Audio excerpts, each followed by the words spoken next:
Musk tries to help Trump halt the Harris surge. The world's richest man and its once and possibly future most powerful man agreed on almost everything.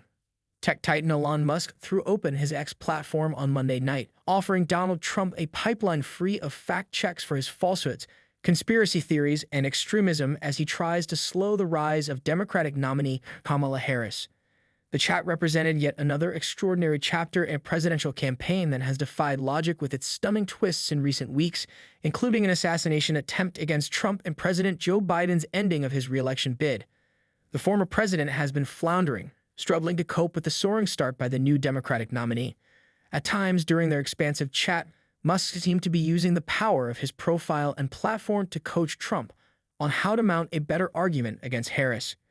She's a believer in being radical left, Trump said at one point of a Democratic foo who has erased his polling advantage in only 3 weeks as a candidate. And the former president, who attempted to overturn an election he lost, baselessly claimed that Biden had been illegally ousted to make way for Harris. She hasn't done an interview since this whole scam started, and say what you want, this was a coup. This was a coup of a president of the United States, Trump fumed. Musk agreed with Trump that Harris was a radical leftist and flattered his guests by implying that he was strong and his Democratic opponents were weak. He referred to America's enemies and said, "Do they fear the American president, or is it someone they do not respect and do not fear? Let's look at the footage of the assassination. Like, okay, you know, President Trump is like, don't mess with me." Musk has already endorsed Trump, and he was leaving no doubt on Monday night that he wants to see him win a second term.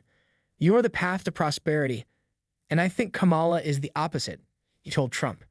Musk, who has huge business interests in securing favorable treatment from the next administration, provided the Republican nominee an audience of at least 1.3 million concurrent listeners at the worst moment of his campaign so far, and he predicted at least 100 million people would consume the content in the coming days. Both Trump and Musk had lots to gain. At times during the event, Trump, who spent months hammering Biden over his age, stutter, and struggles to sometimes complete sentences, appeared to be lisping or slurring his words. It was not clear whether an audio issue was to blame. As for an explanation, the ex-president's campaign spokesman Stephen Chung said, "Must be your hearing." The chummy conversation between the tycoon and the former president also showed what each man had to gain.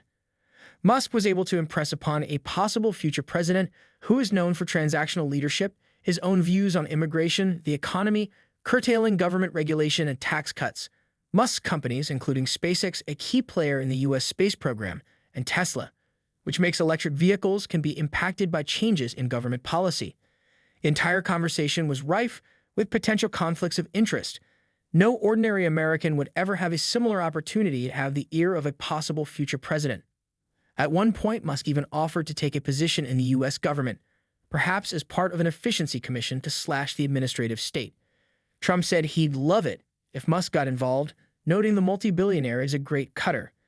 Trump gained plenty from his investment of more than 2 hours of his time. Musk didn't challenge him on any of his lies and misrepresentations. For instance, his prediction that 60 million undocumented migrants would invade the United States if he lost in November. During the talk, Musk downplayed the threat from global warming while defending his pioneering electric vehicle empire. Trump, meanwhile, warned about the threat from nuclear warming, which he said posed a greater danger than global warming. It was not clear if he was trying to refer to nuclear power, which Musk argued was not as scary as people think. The encounter was a powerful example of the way that presidential politics has been transformed by social media and the splintering of traditional journalism. Trump may not have been president without Twitter, as his emergence as a political force in 2016 coincided with the site's heyday. His skills at exploiting the new medium like no other politician made that year's presidential election a unique combination of a man and his moment. 8 years on, under the leadership of Musk, who preaches unfettered free speech, X has dismantled many of the safeguards against the propagation of falsehoods and conspiracy theories on the site. It is, therefore, a perfect venue for the ex-president to escape the constraints of traditional media and to spin his web of alternative reality, which is hugely popular among his millions of supporters. Republicans are complaining about what they say is flattering media coverage of the nascent Harris run, but few candidates have had an easier ride than the Republican nominee got on X on Monday night.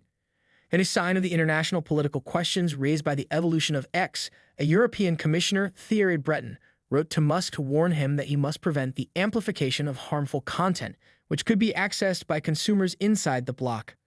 Trump warned on X that the EU should mind their own business instead of trying to meddle in the U.S. presidential election in an exchange that appeared to augur poorly for already testy relations between the Trump team and Musk and Europe. After years avoiding Twitter and X, Trump had gushing praise for Musk.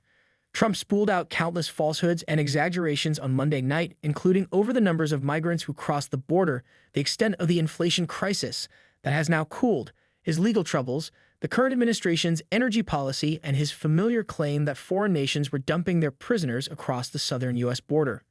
There is no doubt that many of Trump's voters, listening in or hearing highlights of the conversation in the coming days, will agree with what much of the former president said in a way that underscores his political viability even after Harris transformed the race.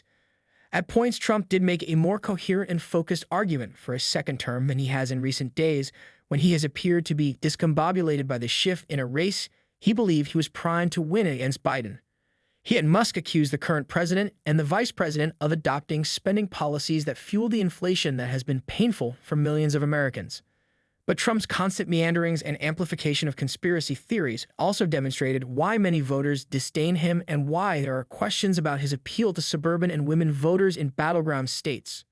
Early on, it seemed as though the session would become a fresh metaphor for Trump's misfires, as it was delayed by technical glitches. Musk claimed that a distributed denial-of-service attack was to blame, although it was not possible to immediately confirm that bad actors had been responsible. There is a lot of opposition to people just hearing what President Trump has to say, Musk said. The Harris campaign was quick to respond, posting a Trump Truth Social post from last year that lambasted Florida Gov. Ron DeSantis over the troubled start to his primary campaign in a glitchy Twitter Spaces event with Musk. The event marked Trump's return to X, formerly known as Twitter, from which he was banned by the site's previous owners after the January 6, 2021, assault on the U.S. Capitol by his mob. His account was restored by Musk.